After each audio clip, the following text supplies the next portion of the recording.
Arrancamos por algo que os es muy familiar. Soria, de otra cosa no, pero ha hablado mucho y hablará mucho de esto que se puede llamar desde despoblamiento, despoblación, éxodo rural, abandono del campo, ¿no? Esa España vaciada que de entrada me gustaría enfatizar que es la España imprescindible. Sin esa España el resto no funciona, pero no lo termina de entender o de ver así todo el mundo. El abandono en realidad es algo muy global, que ha estado muy estudiado. Este es el número de artículos que se han estudiado. Se ha estudiado mucho en la cuenca mediterránea, pero en realidad hay documentaciones en todos los continentes, en muchas regiones. África está muy poco estudiada, pero os podéis imaginar cómo están creciendo las grandes ciudades, y crecen no tanto porque nazcan muchos ciudadanos y ciudadanas, sino porque hay una tremenda migración desde el ámbito rural. Estos son dos mapas que distan entre ellos prácticamente un siglo, cómo era España a principios del siglo XX, con una densidad de población más uniforme, y cómo se ha ido concentrando en las grandes ciudades y en las zonas costeras, tanto del norte, el País Vasco, algunas zonas de Galicia, como en toda la zona costera catalana.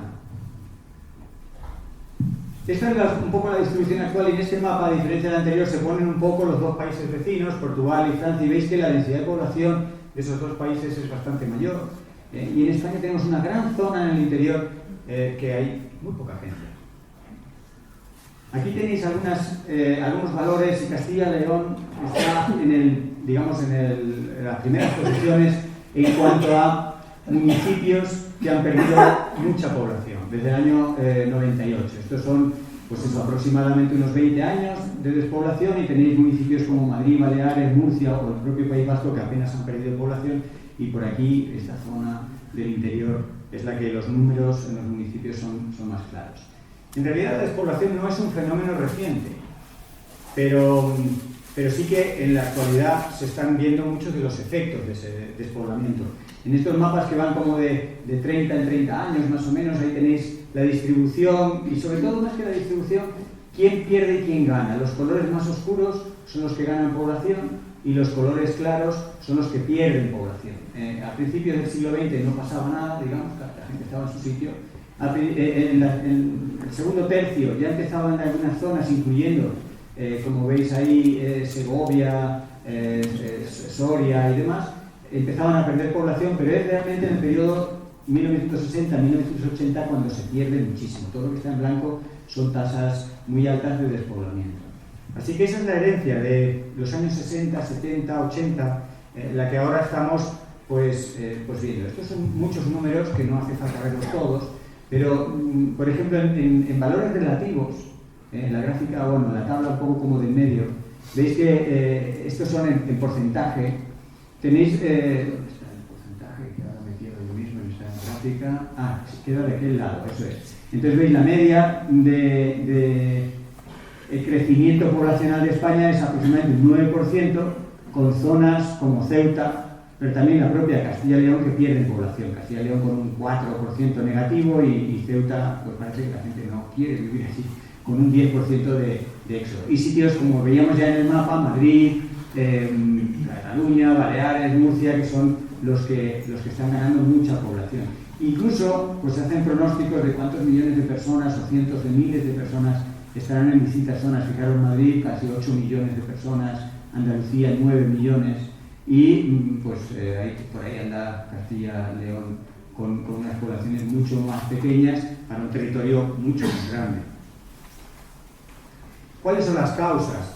Bueno, esta gráfica tiene ese 40% en gris, que son otras. O sea, hay muchísimas causas que se van sumando.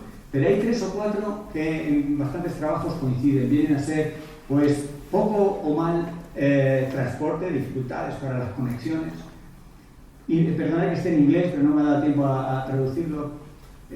Pocas oportunidades de trabajo, sería la segunda, pero con porcentajes bastante parecidos los dos. O sea, transporte y trabajo como dos cosas. Luego es interesante ver que un 13% de las situaciones tienen que ver con pueblos en zonas de montaña, en zonas con mucha pendiente, zonas donde logísticamente es complicado vivir, y luego la falta de servicios sanitarios, servicios educativos y tal. Ahí están las 4 razones que han provocado mayoritariamente, pero no son, como digo, las únicas. Hay ese gran cajón de muchas otras razones que completarían la situación. Lo paradójico de esto es que la gente se va a un sitio donde se es más triste. En las ciudades no somos para nada felices. Se da lo que se conoce como la paradoja urbana. Si nosotros representamos una manera muy pedante de hablar de felicidad, es llamarlo bienestar subjetivo. Es la manera en la que se mide, pero en el fondo es felicidad. ¿Cómo de felices somos? Cuando tenemos poco dinero, la cosa está muy mal. A medida que tenemos algo de dinero, va aumentando la felicidad. Pero lógicamente, como sabemos bien, a partir de un determinado nivel de riqueza ya no somos más felices cuanto más dinero tenemos.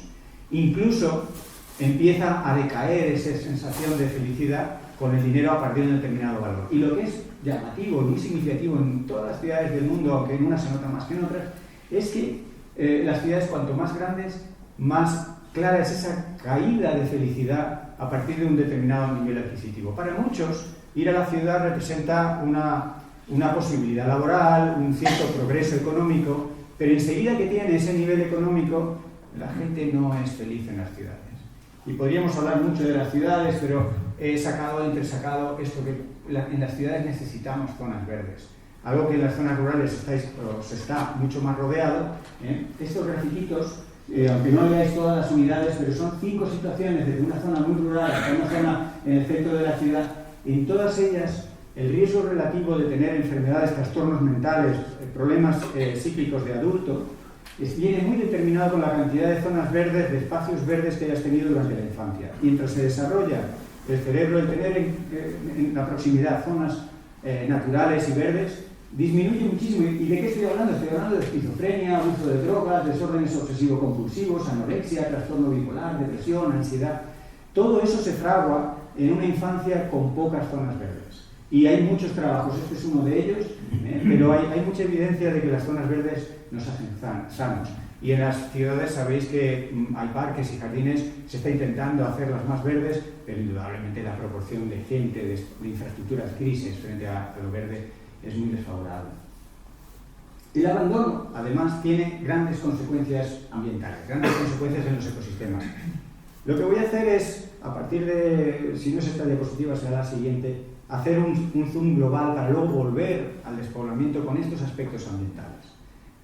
Porque también daría para mucho, y además el medio ambiente es quizá lo que yo mejor pueda entender, pero antes quiero dar un paseo global por la situación en la que estamos, porque el despoblamiento no ocurre solo. Fijaros, de las cosas que ocurren con el abandono en este trabajo, encuentran 8 cosas que ocurren en los ecosistemas. También están en inglés, disculpadme, pero os las traduzco. El riesgo de incendios es el principal trabajo más abordado en los estudios con el abandono.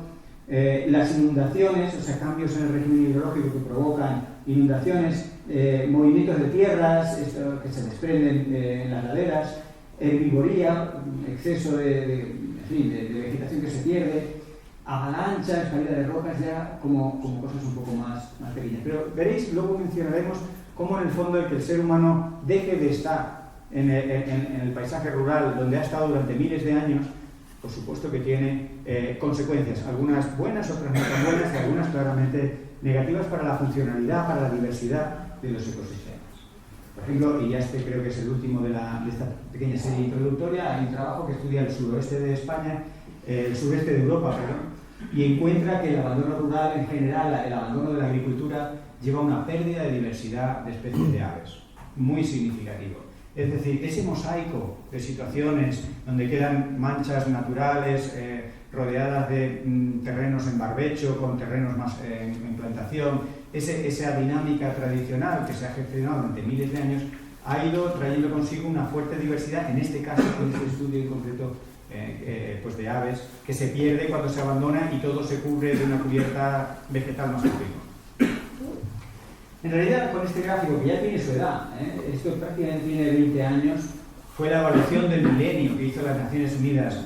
¿No? Esto ha ido cambiando, pero la esencia, y esta gráfica es muy clara al respecto, de que estamos ante un cambio global. Las 5 columnas que veis ahí son 5 cosas que están cambiando a la vez. Nosotros vemos el efecto neto de las 5 cosas. En unos ecosistemas, en el polo, o en zonas forestales del norte de América, o en zonas mediterráneas, la importancia relativa de cada una de estas cosas cambia. Indudablemente en el polo no tienen problemas, digamos, de tráfico, ¿no? Pero en las grandes ciudades sí. Los 5 En medio está el segundo, empezando por la izquierda, es el cambio climático. La flecha lo que indica es si la tendencia es a crecer. Todos crecen, algunos se quedan más o menos como están. Solo hay una flecha que baja, que es el cambio de hábitat en los bosques templados. Después de 20, 30 años de una gestión forestal con un objetivo, tanto en Norteamérica como en Europa, pues esa preocupación de cambio ambiental pues ha ido disminuyendo y eso está mejorando. Pero es la excepción que confirma la regla. La primera columna es cambio de hábitat, la segunda es el cambio climático, la tercera son las especies exóticas invasoras que muchas veces introducimos sin querer. En ocasiones los cazadores o los pescadores introducen alguna especie que les gusta, o en jardinería se introducen especies, pero muchas de las introducciones son involuntarias. Con el movimiento de las personas pues llevamos esporas, huevos, etc. Y eso es donde aparecen el mayor número de especies de otras regiones que se encuentran sin predadores y que causan todo tipo de problemas, ¿no? La cuarta, empezando como digo por la izquierda, sería la sobreexplotación de los recursos. Uno de los recursos que damos por hecho es el agua. Y estamos viendo que no hay agua para todos, no hay agua para todo. 1 de cada 3 personas en el mundo no tiene suficiente agua. Y España es un país seco, que cada vez va siendo un poco más seco y cada vez hay más demanda. Y en esta situación, la agricultura, que durante milenios se ha esforzado en trabajar en secano y en adaptar estrategias para el secano, se pasa al regadío porque todos hemos experimentado que si regamos las plantas crecen más. Pero no hay agua para tantas cosas. Hoy es el Día Mundial de los Humedales. Daimiel, Doñana, ¿qué les pasa? Daimiel, el acuífero 23. Y es muy fácil de recordar. Acuífero 23, 23.000 pozos ilegales. Que hoy en día con los satélites no escapan. Y los puedes ir cartografiando. Y 23.000 pozos que sacan agua del subsuelo, por supuesto no queda para Daimiel, pero no queda para muchas cosas. Está subiendo la graduación alcohólica de los vinos porque, como no llegan al freático, tienen menos agua y en septiembre acumulan más azúcares. Sabéis que cuanto más azúcar, más graduación alcohólica. Y muchas bodegas se están pasando del vino al licor.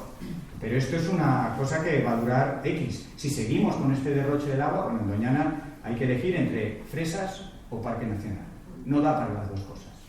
Y así, ¿no? Y no es un caso solo de España. Los humedales en todo el mundo, por eso está el convenio Ramsar, son muy vulnerables, tienen un bien muy preciado que es ese agua dulce y el ser humano le encuentra pues el gustito a usarla y a veces a abusar de ella.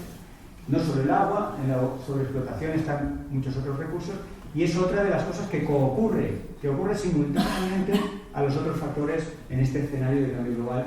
Y el último es formas de contaminación. Ahí podríamos abrir esa caja inmensa de cosas, desde plásticos, contaminación atmosférica, nitrógeno, fósforo, etc. Vamos a avanzar un poquito más. Lo primero es reconocer que aunque hay abandono rural y en algunos sitios se percibe como que hay menos gente, globalmente sabéis que en noviembre del año pasado nació Damián. Damián es un pequeño niño de Costa Rica que ha venido a un mundo donde la esperanza de vida está disminuyendo precisamente por ser tantos y por tener una huella ambiental tan grande. Damián, como tantos niños de su generación, estadísticamente vivirá menos que sus padres, cosa que no había ocurrido, por lo menos en la historia reciente de la humanidad. Somos muchos y detrás de ser muchos, la gestión no muy racional y el gasto per cápita pues ha generado los problemas que luego iremos viendo. Lo primero era producir comida, teníamos que producir comida para tanta gente y esto se logró con la Revolución Verde. Nos convertimos en los años 80 aproximadamente en el principal fijador planetario de nitrógeno. Hasta entonces, sabéis que el nitrógeno es muy abundante en la atmósfera y hasta el año 70-80, después de 50-60 años de utilizar un proceso industrial que les valió el premio Nobel a Haber y Bosch, que son dos personas, no es como Menéndez y Pelayo. Pues Haber y Bosch ganaron los premios de química por haber encontrado una forma de secuestrar el nitrógeno de la atmósfera y ponerlo, digamos, en formas como amoníaco y demás que se podían industrialmente convertir en fertilizantes. Eso permitió, años después, el gran despegue de la producción de alimentos que alimentaba a esa población humana en crecimiento. Pero, para empezar, tiramos una tercera parte de la comida. Esto también se sabe y no se hace mucho al respecto. Y tiene grandes consecuencias ambientales, tanto tirar la comida como en general producirla. Fijaros, las aguas contaminadas por los excesos de agroquímicos, excesos de fertilizantes y de herbicidas y insecticidas, generan 1,3 millones de muertos cada año. Es una cifra nada despreciable. Damos de comer por un lado, pero por otro lado envenenamos hasta la muerte a 1 millón, casi 4 de personas. Y esto es lo que os decía de tirar comida. Está perfectamente organizado porque hay una cosa sagrada que es el valor de mercado. Entonces, en aras del valor de mercado, si te sobran tomates, los tiras. Y se calcula aproximadamente que se tira 1/3. Y tirar 1/3 de comida, que de entrada te choca y te molesta y te duele, significa emplear un 12% de la superficie del planeta en cultivar cosas para tirarlas. Y supone utilizar un 23% del agua que decíamos que era tan escasa para regar plantas que cuando crezcan se tiran.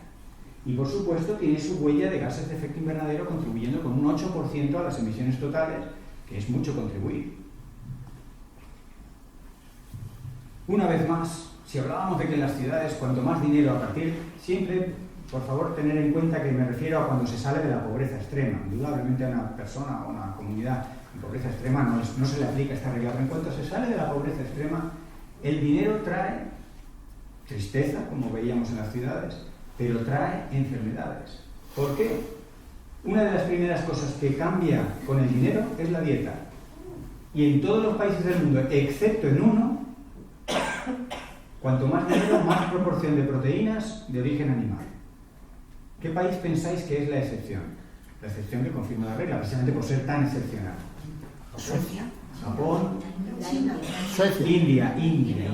Habéis citado algunos que se acercan, pero en realidad es la India. La India, a pesar de, cuando se hace un mapa, un gráfico de cómo ha ido creciendo su Producto Interior Bruto, como indicador de riqueza, pues se ha mantenido bastante constante en su proporción de proteínas de origen animal, por una cuestión de, pues sabéis que no comen las vacas que caminan por la ciudad, tienen unas costumbres y unas religiones y tal, que les han mantenido. Entonces es realmente un país que nos muestra que social y colectivamente se puede vivir con mucha menos carne. Pero es que los estudios científicos indican, fijaros, el gráfico de la izquierda, aunque no alcancéis a verlo bien, yo os lo explico, es la disminución de mortalidad. No estoy hablando de que enfermes, sino cómo disminuye la mortalidad respecto a la dieta occidental, esa dieta que en promedio tomamos la gente que tenemos un cierto nivel adquisitivo en los principales países del mundo, sobre todo el norte global, países ricos. La diabetes, comparando la dieta occidental con la dieta mediterránea o la dieta vegetariana o una dieta basada en peces, la diabetes llega a disminuir entre un 15% o a casi un 40% esas dietas alternativas respecto a la dieta que estamos tomando mayoritariamente. Si vemos en cáncer, los valores son un poquito más bajos, pero andan en torno a un 8, un 10% de disminución de esas dietas respecto a la dieta estándar. Y por supuesto enfermedades coronarias con un 20% aproximadamente de disminución. Es decir, comemos carne de más y nos enferma hacerlo. Hasta el punto de que se estima que 1 millón de personas muere también cada año. Fijaros de las cifras, 1 millón de personas. Si recordáis el primer año de la pandemia, fue más o menos lo que se murió, 1.800.000, así. Luego creció rápidamente en el segundo, ¿no? Pero todo un año de pandemias muere cada año por comer carne roja en exceso. Y aquí entran en juego algo que hay personas en España se sienten muy orgullosos porque España tiene un auténtico récord mundial de producción de porcino. Es un tema complejo, con aristas económicas, pero ya veréis que al final también haré una mención al tema pues, del despoblamiento y de la España vaciada. Las macrogranjas en sí son un sistema completo de producción de carne industrial que viola varios derechos humanos, empezando por el más reciente. El derecho que el verano pasado las Naciones Unidas declararon que tenemos todos los seres humanos a un medio ambiente limpio y saludable. Con las macrogranjas, con la producción industrial de carne se viola eso. Y la preocupación de Europa es porque España es uno de los principales productores de porcino del mundo. Y no es tan grande. Tenemos una gran intensificación de porcino que nos lleva además a exportar el 70%. Nos quedamos con el 30% de la producción y el 100% de la porquería. La contaminación sí que nos la quedamos entera, pero solo nos quedamos el 30% de la carne generada de esta manera industrial, con los problemas que tienen asociados, que no veremos alguno. Esto es en contra, digamos, de lo que están haciendo todos los países. Holanda ha creado un ministerio entero para organizar el desensamblaje de plantas de producción industrial de carne. Un ministerio entero en Holanda. Pero si les preguntáis a un habitante del Reino Unido, más del 50% están a favor de desmontarlas. Y más de un 82% de los franceses opinan igual, que hay que desmontarlas. Sin embargo, en España todavía andamos pues, con controversias sociales, con problemas aquí y allá, con movimientos. Hemos tenido en Soria una victoria que estábamos comentando, que es un récord por la cantidad y el tamaño, la propuesta de macro granja de vacas que había en Noviecas, que se detuvo y que finalmente se ha denegado. Indudablemente tiene aspectos económicos que pueden escocer o que pueden repercutir, y algunas personas dirán, hombre, pero eso luego lo matizaremos. Casi ninguna cuestión ambiental es blanco o negro, casi todas tienen una cara más amable y una cara más incómoda. Pero para eso está la ciencia, para ilustrar qué cara de las dos pesa más. El hacinar animales no es una buena idea. Todo empezó en el Neolítico. El Neolítico fue, nos lo contaron en la escuela, un periodo glorioso para la humanidad, pero fue un periodo en el que empezamos a tener menos altura. Las personas que seguían siendo cazadores-recolectores en el Neolítico, cuando se comparaban a las personas que empezaron a ser agricultores y ganaderos en el Neolítico, que fue cuando empezó las ciudades, cuando empezó la nueva organización, las personas medían hasta 20 centímetros menos y vivían 20 o 25 años menos. Esos agricultores y ganaderos casi no se movían, se alimentaban regular y padecían zoonosis. ¿Por qué? Porque estaban conviviendo con animales que ya de por sí los concentraban. Al vivir los animales concentrados es el paraíso para un organismo infeccioso, para un patógeno tipo virus o bacteria. Claro, los primeros miles de años de la humanidad desarrollamos un sistema inmune para lidiar con esa frecuente exposición pues, al sarampión y a tantas enfermedades que acabaron viniendo de las vacas, de los cerdos, de las gallinas. De ahí viene la palabra vacuna, ¿no? Vacunarse de vacas era un procedimiento que se encontró a partir de la viruela. La historia es fascinante, pero en realidad tener animales juntos ya desde sus inicios trajo problemas. Hemos ido solventando parcialmente los problemas, pero periódicamente hay saltos descontrolados de enfermedades con riesgo para la especie humana que se generan en ese auténtico experimento evolutivo que es tener cientos o miles de animales juntos. Animales a los que atiborramos de antibióticos, porque claro, llegan los veterinarios y estipulan, hay que ponerle sulfamidas, hay que ponerle tal, y se les pone una tremenda dosis de antibióticos. Antibióticos que solo el 20% absorben y el 80% lo excretan, porque su sistema digestivo pues, no lo absorbe, así que tú por mucho antibiótico le des, ¿y a dónde van a parar esos antibióticos? Al campo. Van a los purines esos famosos que nadie quiere y esos purines van de mano en mano hasta que al final acaban por ahí. Al acabar por ahí todos esos purines no solo llevan contaminación, no solo llevan los nitratos, te los venden los purines como si fuera el fertilizante. Oye, que te regalo fertilizante, pero si es una concentración tremenda, que eso es un veneno, que habría que diluirlo para que pueda ser realmente un fertilizante. Pero yo ya no hablo de esa parte, que la doy por bastante conocida. En esos purines van unas concentraciones elevadísimas de un montón de antibióticos que necesitamos los humanos para curarnos nosotros de enfermedades infecciosas. El 20%, la quinta parte de las enfermedades infecciosas que ya no podemos curar porque se ha generado resistencia bacteriana. ¿Por qué pensáis que muchos médicos de atención primaria son reacios a recetar antibióticos?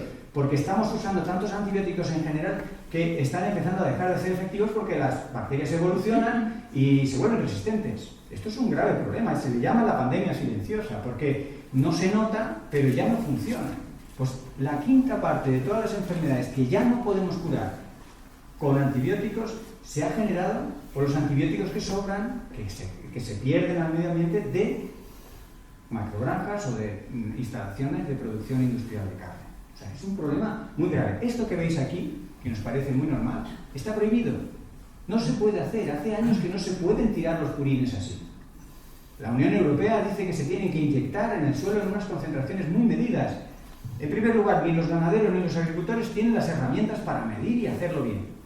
Y en segundo lugar, cuando no hay un policía, cuando no hay alguien con las prisas, con el volumen que hay que deshacerse, los purines se gestionan de aquella manera. Están esas famosas balsas de purines, pero que esas balsas pierden, que esas balsas no dan, que no se sabe muy bien qué hacer. O sea, es un tremendo problemón ambiental, al que se suma esta dimensión de la resistencia bacteriana que muchas veces se pasa por alto. Aquí tenéis un resumen de las 8 razones apoyadas en artículos y en estudios científicos que puede cada una de ellas explicarse, que no es una cuestión de opinión personal, de que a mí me gustan, que a mí me parece. No, esto está basado, si alguien tiene interés, hemos sacado desde agosto hasta septiembre del año pasado bastantes piezas de estas indicando en qué artículo se dice tal, se dice cuál. Yo traigo un resumen, ¿no?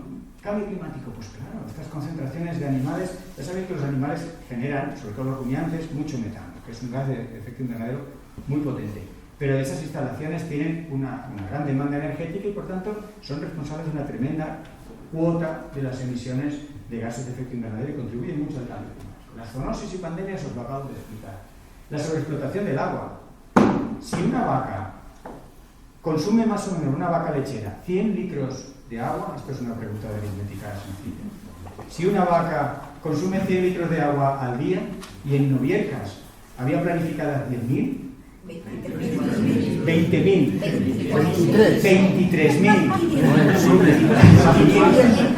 Vamos a 23 ya. Vamos a dejarlo en 20.000 para que la aritmética sea fácil. ¿Cuánto agua necesitamos cada día? 2,5 millones de litros diarios de agua. Pero no habíamos dicho que España es seca.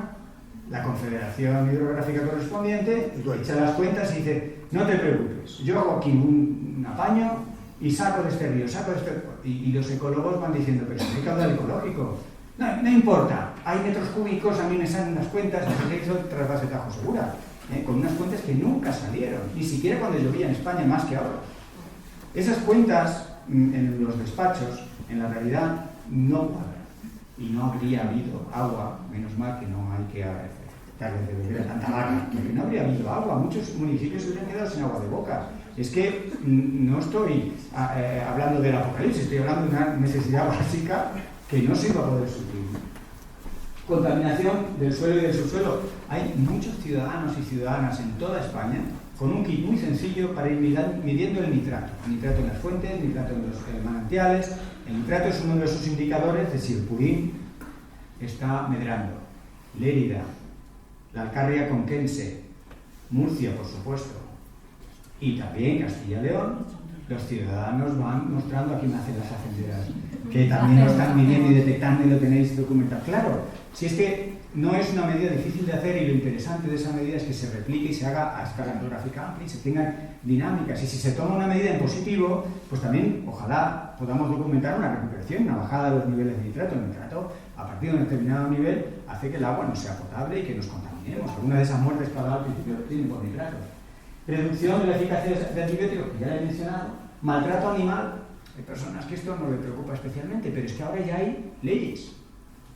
Pero fijaros, la ley de bienestar animal, que es digamos el otro lado del malestar, hace 3 excepciones muy curiosas. Yo lo dejo ahí con lo de muy curiosas. Luego cada uno que piense lo que quiera. Hace la excepción con los toros, con la caza y con la producción industrial de carne. Esos animales no sufren. Desempleo.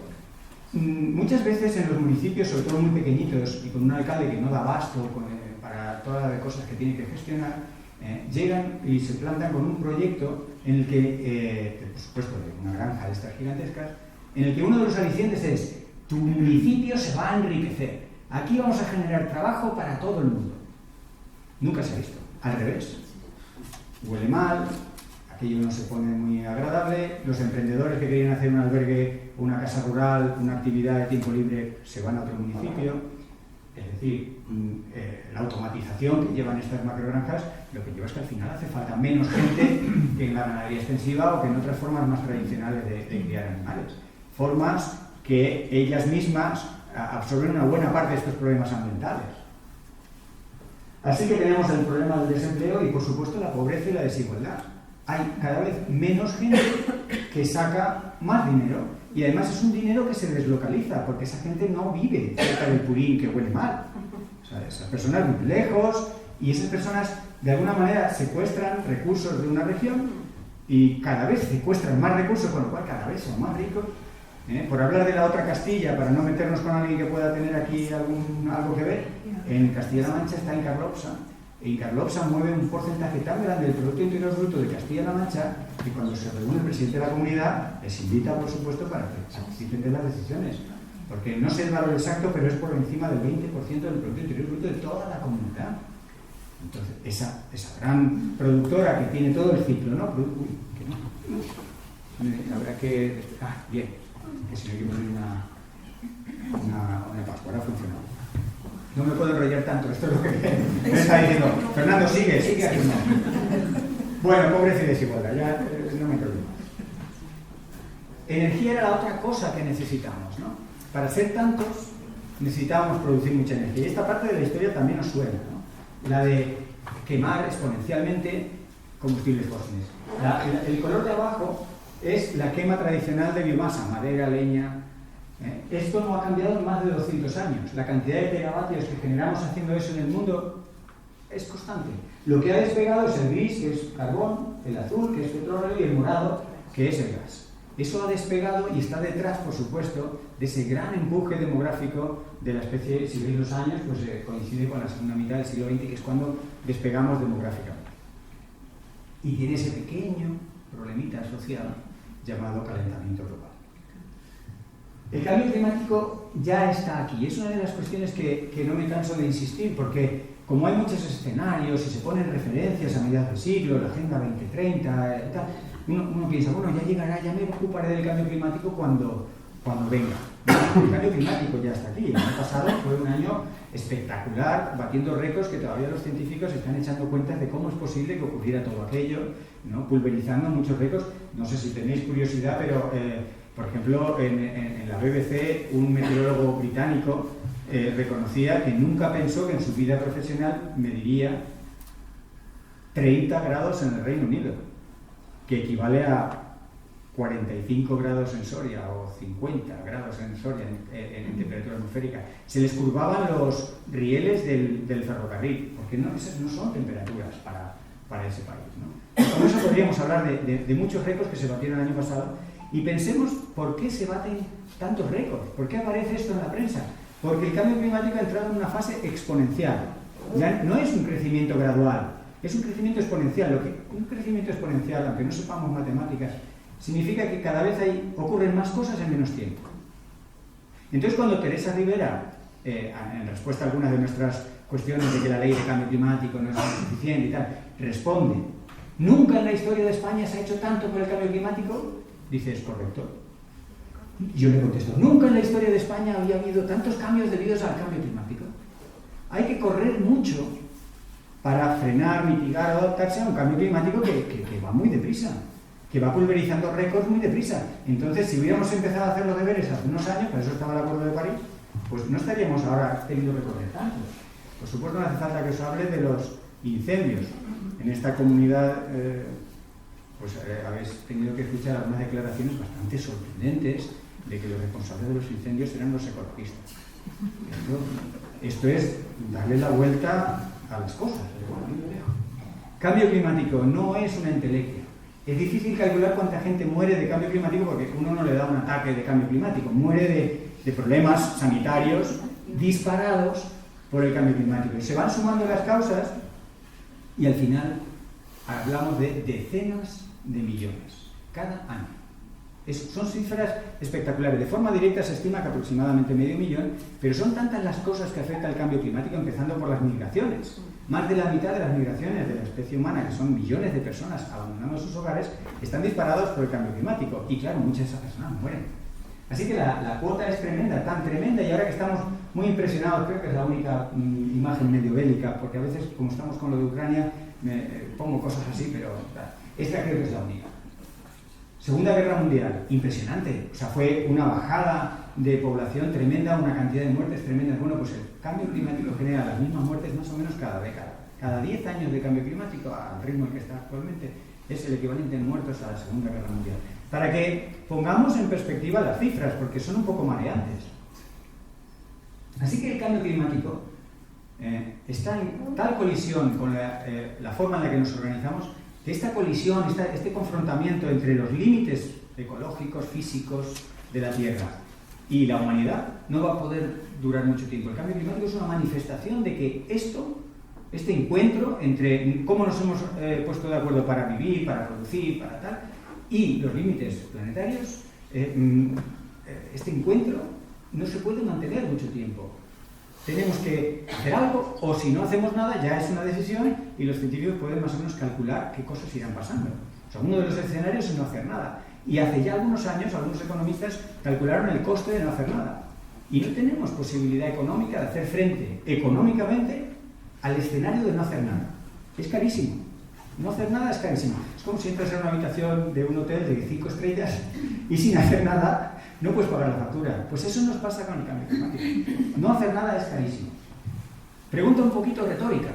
Ha pasado 8 años del Acuerdo de París, 2015.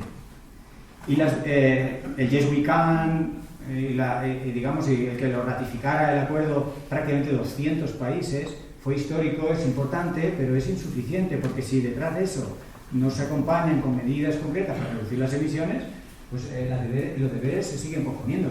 Tenemos una agenda preciosa, la Agenda 2030 de los Objetivos de Desarrollo Sostenible. Es preciosa, pero no porque lo diga yo, sino porque se atornilla, se apoya en los derechos humanos. Y hemos quedado, y yo creo que todos estaremos bastante de acuerdo en que los derechos humanos molan.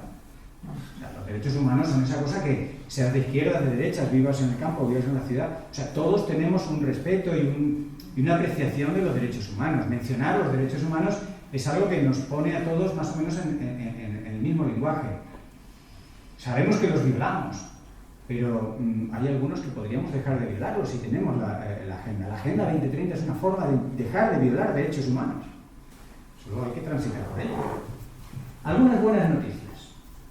Es una buenísima noticia, excepto si trabajáis en el sector energético. No necesitamos tanta energía. No necesitamos tanta energía como la que ya tenemos.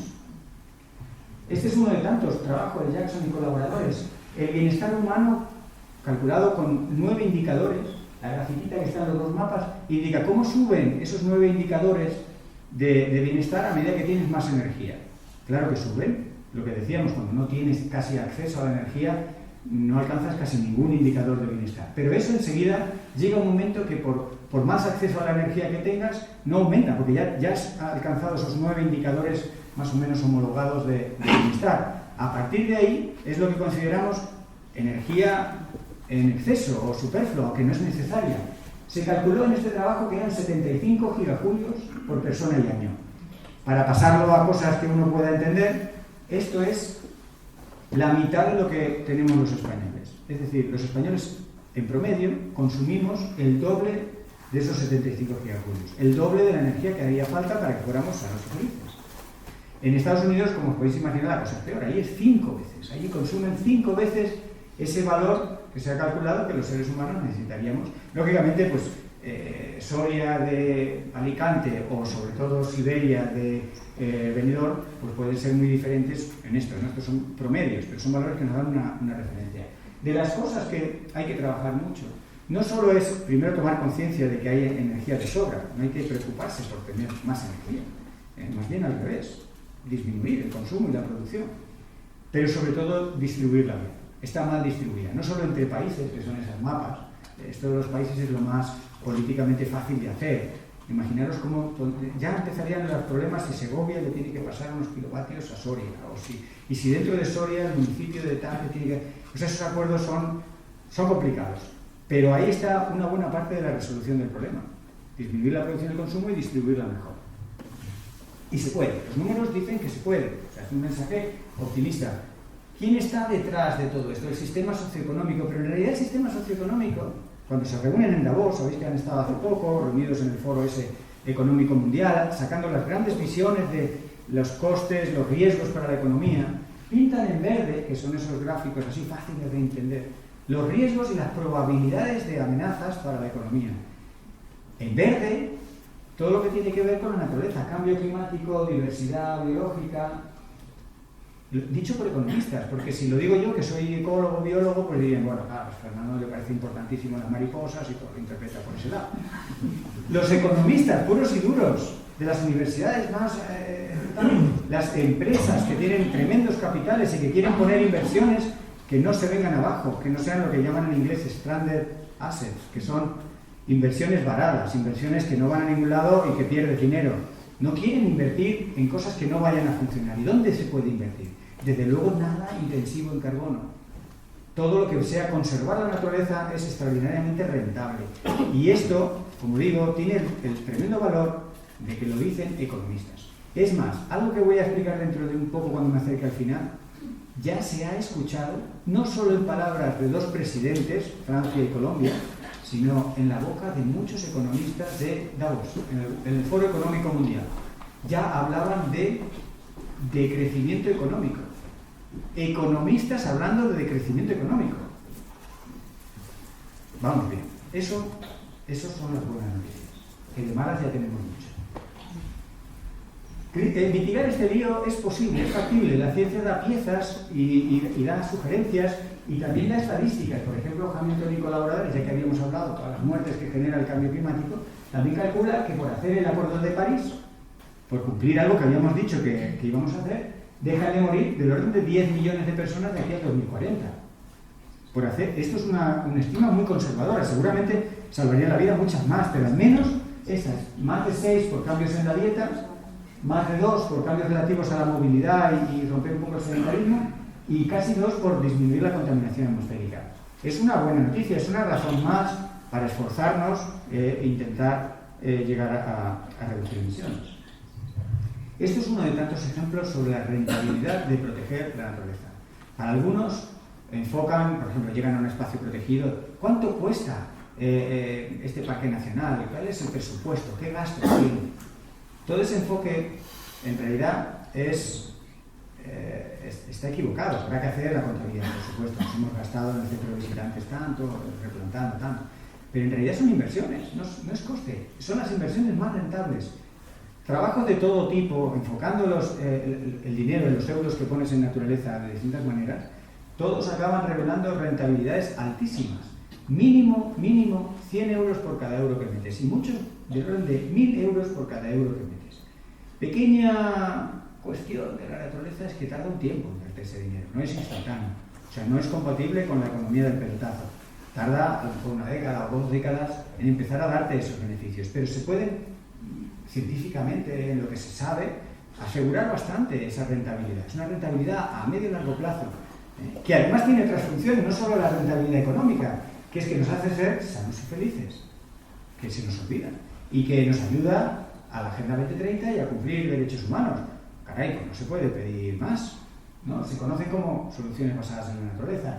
En este trabajo simplemente el señor Waldron echó cuentas de cuánto nos costaría y cuánto ganaríamos si pasáramos a proteger el doble de la superficie terrestre. Tenemos protegida más o menos la misma superficie en la que cultivamos comida para tirarla. Decíamos que era un 12%, pues más o menos tenemos protegido un 15%. O sea, más o menos, para poner también las cosas en términos. Toda esa superficie del planeta que dedicamos a producir comida para tirarla es más o menos lo que hemos acordado meter en parques nacionales, reservas, espacios protegidos, etc. Bueno, duplicar ese 15 y ponerlo en 30, claro que tiene un coste. Está en azul, en miles de millones de dólares al año. Claro que tiene un coste. Pero fijaros, las demás barras son distintos escenarios, son como 6 programas, todos dan valores bastante parecidos, ¿no?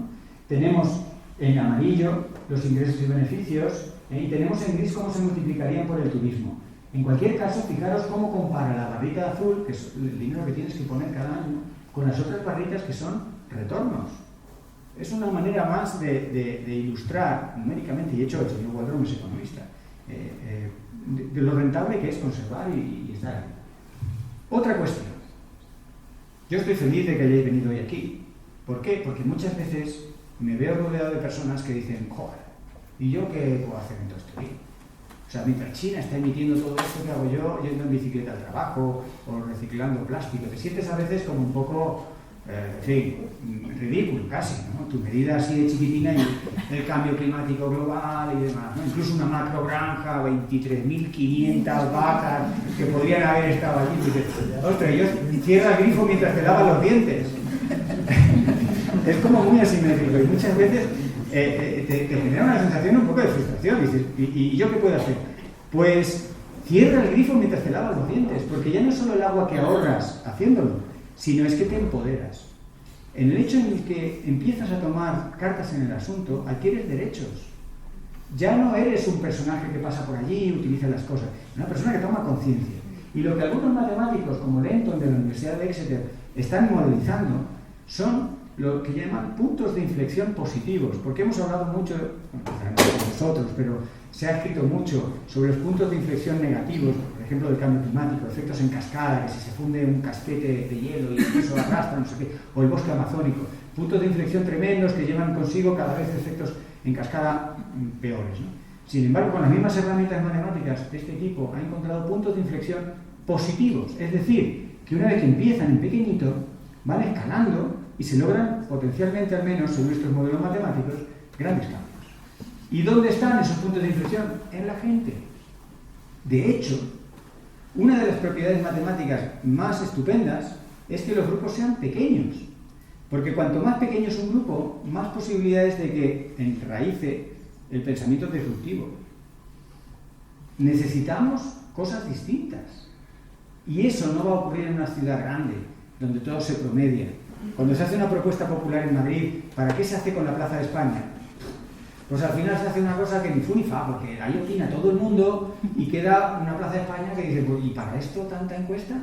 Sin embargo, eso se hace en Soria y a lo mejor ya los sorianos y sorianas se atreven, vamos a hacer una cosa diferente. Los alcorques, los vamos a hacer biodiversos, ¿cómo? Y tal, y pues a lo mejor. Y si en lugar de hacerlo en Soria, lo haces en Burgo de Osma, pues todavía la cosa puede ser más disruptiva y se pueden ensayar, que es lo que necesitamos. Necesitamos cosas diferentes. Y es una propiedad matemática que está unido a que el grupo sea pequeño. Lo dejo ahí, pero ahí os digo que es un tema matemáticamente algo complejo, pero que va extrayendo de vez en cuando conclusiones que ilusionan a los que muchas veces queremos hacer cosas y decimos, ostras, pero yo solo, o con mi comunidad, o las hacenderas, que a veces se sientan más de una vez, ellas hablan de picar piedra, están ahí picando piedra y demás, ¿no? Y bueno, y son unas poquitas por su esfuerzo. Bueno, pues su esfuerzo contagia y empuja, y al final se alcanza un punto de esos de inflexión. Sector privado, le voy a dedicar un poquito, hombre, cuando hablábamos de la producción industrial de carne, ya lo hemos mencionado. El sector privado en muchas cosas de estas se pone de perfil, ¿no? Y no se puede poner de perfil. En primer lugar, porque les necesitamos. No hay dinero público para hacer frente ni al cambio climático ni a los grandes problemas ambientales. Necesitamos el sector privado. O sea, esa es la primera cuestión, no es cuestión solo de criticarles. Igual que necesitamos a los políticos y necesitamos a las cumbres del clima, todas esas cosas que criticamos a Coca-Cola, a Inditex y a Repsol, pero lo necesitamos. Igual que necesitamos a los presidentes de los gobiernos, aunque sea un desastre y yo no lo he votado. Bueno, pero los necesitamos y en las cumbres del clima que acaban sin concluir. Bueno, pero las necesitamos. Necesitamos de eso. No pensemos que ahí está la solución, pero hacen falta remeros en esta tarea y esto, otra cosa no, pero las empresas tienen miedo. La cosa que mola es que le puedes argumentar a las empresas de que ellos nos necesitan a nosotros. De hecho, ellas, las grandes empresas, pueden colapsar si no se apoyan en la ciudadanía, si no se apoyan en el inversor, en el consumidor. Si no, no es solo una cuestión de imagen corporativa, es que está cambiando la directiva europea, está cambiando el clima, está cambiando la sociedad, están cambiando muchas cosas a la vez. Así que las empresas necesitan generar confianza en la sociedad y nos necesitan. Así que nos necesitamos mutuamente. Lo voy a dejar un poco por ahí, pero no podía irme o acabar sin meterme un poquito con los bancos. Los bancos han hecho posible el cambio climático. Los bancos habrían hecho posible Noviercas. Los bancos financian. Y muy pocos proyectos que son ofertados a los bancos, a las entidades financieras, se rechazan porque tengan un impacto ambiental. Muy pocos. En el sector turismo, prácticamente ninguno. Hay un informe que detalla qué porcentaje de proyectos que son viables económicamente, se rechazan para su financiación porque tengan un impacto en la biodiversidad, porque contaminen mucho o emitan mucho gas de efecto invernadero. Muy pocos. Pues eso tenemos que exigirles a los bancos. Los ciudadanos, los inversores, los políticos, la ciudadanía, tiene que ser más exigente y los bancos tienen que hacerte una contabilidad y una auditoría. Es decir, nuestro dinero se ha destinado para contaminar el acuífero de Soria. Hombre, qué bien. Pues eso es honestidad. Primero tú dímelo y luego ya veré si sigo manteniendo la cuenta en tu entidad. Tenemos que hablar así de claro y no se habla así de claro, en parte porque hay inercias, en parte porque también hay una legislación que habría que revisar. Lo que creo que podemos estar muy de acuerdo, llegados al punto en el que somos mucha gente, es muy difícil gestionarnos bien, tenemos una huella individual muy grande en el que hay que pensar en reducir la producción y el consumo. Y tampoco podemos, como consumidores, aceptar la supermochila del consumo responsable. Hemos estado en algún debate de ese consumo responsable. No, está muy bien. ¿Y la producción responsable? Es que el consumidor se va cargando de cosas. Tiene que ir al trabajo en bicicleta, tiene que cerrar el grifo cuando se lava los dientes, y encima tiene que ser un consumidor responsable, ¿sabes? El acuerdo de París. Bueno, llega un momento que dices, a ver, ¿y Coca-Cola? ¿Y el gobierno? O sea, hay que repartirse las responsabilidades, y creo que no debemos aceptar más de la que nos toca. Y cuando se habla de consumo responsable, hay que decir inmediatamente, ¿y la producción? ¿Es responsable? O sea, ¿es responsable que, por ejemplo, las empresas de bebidas generen tantísimos envases? Pues no es responsable. Pues compóntelas. Danos la bebida, pero con menos envases. Ah, no, antes se hacía, el retorno lo teníamos ahí. Quiero decir, búscate la vida. Yo ya me busco la mía y ya trabajo todos los días por ser sostenible. Fijaros, el decrecimiento económico es prosperidad. Precisamente en estos días, si tenéis curiosidad, en mis canales, en la web, en YouTube, el otro día sacamos un vídeo con este título. La semana que viene, el martes, sacaremos un podcast de 1 hora explicando cómo es posible que decrecer económicamente traiga prosperidad. Y tiene que ver con una palabra que los escépticos, sobre todo en el sector neoliberal, el capitalismo más extremo, tiende a relacionar austeridad y pobreza con decrecimiento. Y es todo lo contrario. Es todo lo contrario. El modelo de producción indefinida que crece con inflación y que periódicamente será un cachiporrazo, también llamado recesión, ese modelo no genera felicidad. En primer lugar, lo primero que secuestra es nuestro tiempo. El decrecimiento lo que hace es devolvernos el tiempo.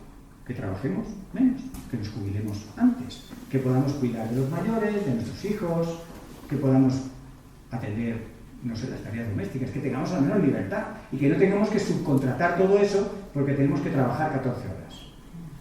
Esas son algunas de las cosas que traen prosperidad. Y se ha visto cuando se sale de una recesión que muchos gobiernos, o sea que tenemos datos, ¿no?, que ya ha ocurrido, cuando se sale de una recesión, muchos gobiernos, incluyendo los más neoliberales, aflojan y le dan bienestar social a la gente durante un tiempo. Y la gente vive algo mejor porque ya están en una situación tocando fondo, y en esa situación es donde una economía enfriada trae bienestar. Y ahí tenemos piezas que economistas del decrecimiento como Jason Hickel modelizan, estudian, y creo que está por aquí. No, este es un grafitero que me gusta citarlo, que lo dijo en palabras muy claras. Hay que decrecer para crecer. El único crecimiento sostenible es el decrecimiento. Pero esto es lo que quería comentaros de Europa. Europa va de verde. Y no es tan verde. Cuando rascas, a Europa, por ejemplo, le tiemblan las piernas en cuanto hay una cuesta económica. Y entonces ya recalifica las energías. Y le llamamos a la energía de gas y a la nuclear no tan sucias, son verdes. Porque tú la puedes llamar como quieras, pero contaminan. Son peligrosas y no nos habíamos quedado que no. Europa se hace muchas trampas y cae en muchas contradicciones, pero tengo el placer de comunicaros que se cae oficialmente del guindo en este año financiando investigación en decrecimiento. Es verdad que un proyecto piloto pequeño de 10 millones de euros, pero la propia Europa no solo acepta el decrecimiento como un modelo económico, sino que ya invierte en investigación, en un equipo internacional de científicos, con algunas personas de la Universidad de Barcelona y varios españoles, para cómo implementar el decrecimiento. O sea, va cayéndose del guindo incluso la propia Europa, ¿no? Los científicos tenemos a veces un papel hasta cierto punto incómodo, como Pepito Grillo, recordar, tal, y muchas de las cosas que decimos pues no me gustaría. A mí me encantaría deciros barra libre de petróleo para todos y de macrogranjas, pero es que no dan las cuentas planetarias, ¿no? Y proponemos escenarios, pero en realidad el que eso salga realidad o no va a depender de las personas y de los políticos. Y por aquí más o menos voy volviendo al abandono, y con esto cierro. Recordad que empezamos por aquí y cierro con algunas cosas del abandono. Es una pincelada, podríamos estar hablando de abandono mucho. Yo empecé a escarbar estos días y os traigo, nada, media docena de comentarios, casi más para la reflexión, porque además ya estaréis cansados de escucharme tanto rato. El abandono de tierras agrícolas supone, por ejemplo, una oportunidad para ayudarnos contra el cambio climático. Por eso decía que la España vaciada es la España imprescindible. En esa España sin gente ocurren cosas y podemos necesitarla mucho. Entre otras, mantener el carbono en el suelo. ¿Cómo hacerlo? Bueno, pues hay distintas alternativas. Como cuánto de prioritario es eso frente a otras cosas, pues también es una cuestión de decidir, ¿no? Hay un trabajo, ahora os mostraré que hay una pequeña chiquita, ¿no? Ve y colaboradores hace un par de años propusieron 6 estrategias alternativas para enfrentar o gestionar una realidad en muchas zonas de Europa del abandono de tierras agrícolas, ¿no? Cada propuesta, por supuesto, tiene aspectos positivos y negativos, por eso ninguna propuesta es necesariamente mejor, y por supuesto hay que aterrizarla a la realidad de cada territorio. El secuestro de carbono es uno de los servicios que podrían prestarnos esas tierras, pero habría más. Para no entrar en muchas profundidades, este es el esquemita que adjuntan en su trabajo. Ellos se lo plantean como una pregunta: ¿qué queremos de las tierras abandonadas? Que muchas veces no nos hacemos la pregunta, y los científicos dicen que si planteas bien la pregunta, tienes la mitad de la contestación resuelta. O sea, pensemos bien, que vamos directamente hasta la cocina y no hemos dicho, ¿qué queremos de las tierras? Pues, por ejemplo, ¿cuál es la función primaria? Productividad. ¿Queremos que produzca? ¿Queremos que sea multifunción, es decir, que sirva para muchas cosas? ¿O queremos que recupere naturalidad, biodiversidad y ecosistemas? Son 3 grandes opciones, ¿no? Bien, y a su vez, dentro de cada una, nos podemos seguir haciendo preguntas. Por ejemplo, si queremos que recupere naturalidad, ¿estamos dispuestos a intervenir y gastar, invertir y poner gente o no? ¿O queremos que ocurra? Bueno, pues en ciencia hay escenarios. Si no queremos hacer nada, ocurre lo que se llama en inglés rewilding, que sería como un reasilvestramiento, que es dejar los terrenos sin más. Y allí ocurren cosas, la vegetación toma terreno, algunos herbívoros se salen de madre porque no hay predadores. Bueno, ocurren cosas, nos pueden gustar, nos pueden parecer bien o no. Frente a la multifunción, pues queremos que se restablezca la agricultura, entre otras cosas, pues habrá que utilizar una agricultura de baja intensidad que sea compatible con las otras funciones que hemos decidido que queríamos, ¿no? Queremos promocionar cuestiones sociales y valor cultural, pues por ejemplo se puede incentivar los pequeños huertos familiares, los huertos con una actividad más recreativa, que es muy fácil de integrar con otras cosas. Y si queremos productividad, también tenemos que pensar seriamente si queremos restablecer la agricultura y que la productividad se establezca en eso, o si queremos energía. Eso, cada uno de esos modelos pues tiene mucho panel solar o tiene mucha granja y mucho trigo. Son distintas alternativas. Cada alternativa, por supuesto, como decía, tiene sus ventajas y sus inconvenientes. Primera cosa, hemos hablado de productividad.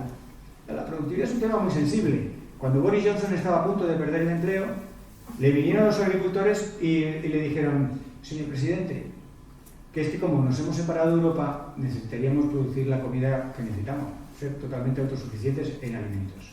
Y hay unos personajes muy incómodos, también conocidos como ecologistas, que nos dicen que tenemos que conservar la biodiversidad, y pensaban estos agricultores que conservando la biodiversidad disminuía la productividad. Claro, Boris Johnson ha hecho cuentas. ¿Cuántos ecologistas hay? ¿Cuántos agricultores y gente del sector? Nada. Vamos a escuchar a los agricultores estos que deben.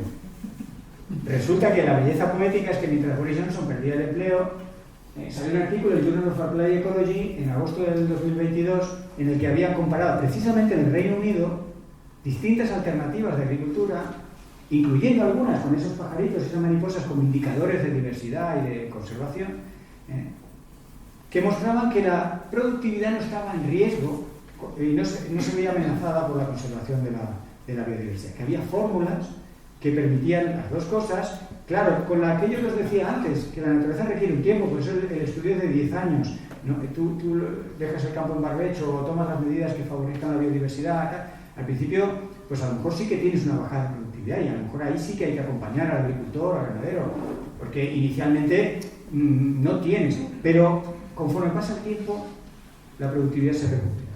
Siendo que, como decía al principio, nos sobra comida. Pero bueno, si alguien está preocupado de la productividad. Fijaros, cuando se hacen recomendaciones para el territorio, aquí hay dos grupos. Está el grupo de los expertos y está el grupo de la gente que vive aquí. Y es curioso porque hay potentes discrepancias. Cuando se le pregunta a esos expertos, ¿no?, te sale esta carta de aquí, y cuando se le pregunta a la gente que vive allí, sale la otra carta. Yo he marcado en rojo allí las discrepancias, están en inglés, pero si más o menos se entiende y las comento. Las discrepancias están en mejorar servicios, ¿no? Mientras los expertos dicen que son el 32%, que es lo más importante, mejorar el servicio está por ahí, bueno, también como algo importante. Pero business development, desarrollo de oportunidades de negocio, 24%. ¿Dónde está el business development? Un 13%, la mitad. Es que cambian los colores y no es un poco complejo, pero si no me equivoco, business development por los expertos es un 13%, y el desarrollo de negocio por parte de los que viven allí está en marroncito y es el 24%. Para la gente, pues, tampoco vamos a entrar en si una cosa u otra, pero fijaros, desde Madrid, con aire acondicionado, uno puede planear la Soria vais a hacer esto, que es lo que os interesa. Pero luego los sorianos y sorianas dicen, no, pues a mí me interesa que haya, en fin, trabajo. Y, bueno, trabajo, sí, es verdad. Las zonas protegidas, hemos hablado del valor de la naturaleza y demás. Las áreas protegidas pueden ser una opción para el territorio, con sus pros y sus contras, porque algunas actividades no se van a poder hacer, precisamente por eso se protegen, pero trae un cierto valor. Una vez más, se le pregunta a los expertos y se les pregunta a los residentes, y también hay bastantes discrepancias, ¿no? Dentro de que tenemos ese gran cajón desastre entre los expertos del 32% de otras, ¿no? Y los expertos apuntan mucho a la compatibilidad de usos, ¿no? Sin embargo, los residentes apuntan, esto es un estudio hecho en España, en como 6 o 7 zonas de España, con bastantes miles de personas. La mayoría de los residentes apuntan a que promocionar el turismo es vital, con un 27%, ¿no? El turismo por aquí, entre los expertos, no aparecen actividades, incentivar actividades, y estarían otros, en fin. Como veis, hay fuertes discrepancias, ¿no? Y esto habla de que recolonizar, repoblar el territorio requiere pensárselo más, que no basta con expertos. Esto es lo que os decía, te voy a contar muy brevemente de un trabajo que está ahora mismo enviado, que ofrecemos 5 alternativas, sí que están en inglés, disculpadme, pero son 5 opciones ante el despoblamiento. Y cada opción la hemos puesto en rojo, cuando es algo preocupante, en más verdecito cuando es algo interesante. También vemos aspectos de cuánto costaría, el retorno económico, si es fácil la gobernanza, organizar aquello, ¿no? ¿Qué pasaría con la tecnología? Lo que llamamos brazos cruzados es no hacer nada. Lo que llamamos el paisaje congelado es dejar las cosas como están. Que dejar las cosas como están ahora requiere dinero. O sea, cruzarse de brazos no te va a traer un paisaje como el que tienes. El paisaje va a ir cambiando. Entonces, congelar las cosas y dejarlo como está tiene mucho de áreas protegidas. Y como veis, más o menos es como neutro, intermedio, ¿no? La conservación activa requiere mucha inversión y puede ser muy difícil de implementar. Con lo cual, a extensas escalas de territorio, aunque nos gustaría mucho la conservación activa, no parece muy viable.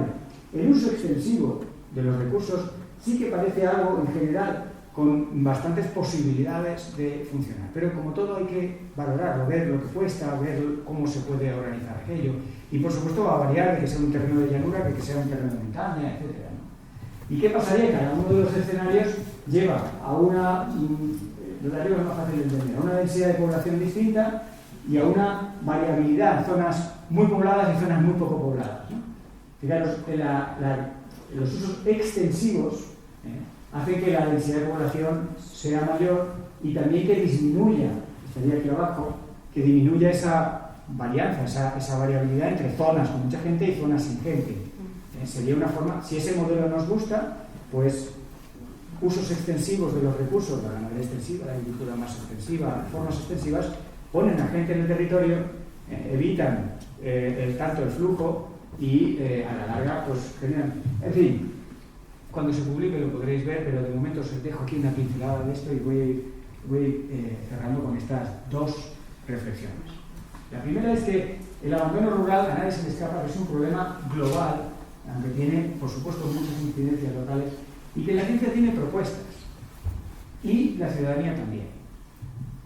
Lo que ocurre es que no acabamos de escucharnos, o alguien que toma decisiones no escucha. Por ejemplo, lo que veíamos de los expertos en las grandes ciudades tomando decisiones sobre el campo. Hay que escuchar, tenemos que escucharnos. La ciencia no es la solución, lo decía al principio, en un momento dado cuando mostraba lo de la mano. La ciencia no es la solución. La ciencia aporta algunas soluciones y sobre todo dice a dónde vamos si hacemos esto o a dónde vamos si hacemos aquello. La gente también tiene soluciones. Y a veces hay opciones científicas o tecnológicas fantásticas, pero si la gente no le mola, si la gente no lo va a aplicar, pues más vale que la vayamos descartando. O sea, si ese experto recomienda que en Soria se haga no sé qué, por ejemplo, que se eliminen los torreznos, pues eso no va a funcionar. Entonces, ese experto puede ser doctor por Stanford, pero no. Esa viabilidad con lo que la gente está dispuesta a hacer es lo que muchas veces falta en estos proyectos. Así que ya sí que lo dejo por aquí y encantado si tenéis preguntas. Muchas gracias.